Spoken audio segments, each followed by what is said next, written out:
বড়দিনের আগে বড় উপহার। দেশের অন্যতম মহাকাশ গবেষণা সংস্থা ইসরোর মুকুটে নয়া পালক। LV-M3-M6 একটি নয়া উপগ্রহ উৎক্ষেপণ করে নজির সৃষ্টি করল ভারত। এই সময়ে সবচেয়ে ভারী বিদেশি উপগ্রহটি কক্ষপথে স্থাপন করার কৃতিত্ব অর্জন করল ভারতীয় মহাকাশ গবেষণা সংস্থা। এই নয়া উপগ্রহ উৎক্ষেপণের মাধ্যমে ইন্টারনেট পরিষেবা আরও বেশি উন্নত হবে বলে জানিয়েছে ইসরো।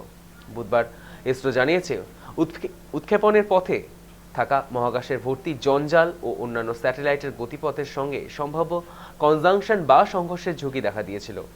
এর কারণে সেটি 8টা 54 মিনিটের বদলে 8টা 55 মিনিট 30 সেকেন্ডে উৎক্ষেপণ করা হয়েছে। গবেষকদের মতে, শ্রীহরিকোটার আকাশের ওপর এমন হাজার হাজার স্যাটেলাইটের ভিড়, ফলে সংঘর্ষের ঝুঁকি আগের তুলনায় অনেক বেশি।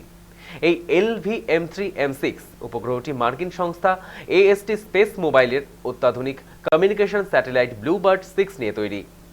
এর সবচেয়ে বড় বৈশিষ্ট্য 2200 বর্গমিটার অ্যারে অ্যান্টেনা। পুরনো কৃত্রিম উপগ্রহগুলির তুলনায় তাই 10 গুণ বেশি তথ্য মজুত করার ক্ষমতা রয়েছে। পৃথিবীর যে কোনো সাধারণ স্মার্টফোনের সরাসরি মহাকাশ থেকে ব্রডব্যান্ড সিগন্যাল পাঠাতে সক্ষম। বিজ্ঞানীদের মতে, কেবলমাত্র মোবাইলের সিগন্যাল নয়, আগামী দিনে মহাকাশ গবেষণার কাজে যথেষ্ট সাহায্য করতে পারবে বলে আশা রাখছেন তারা।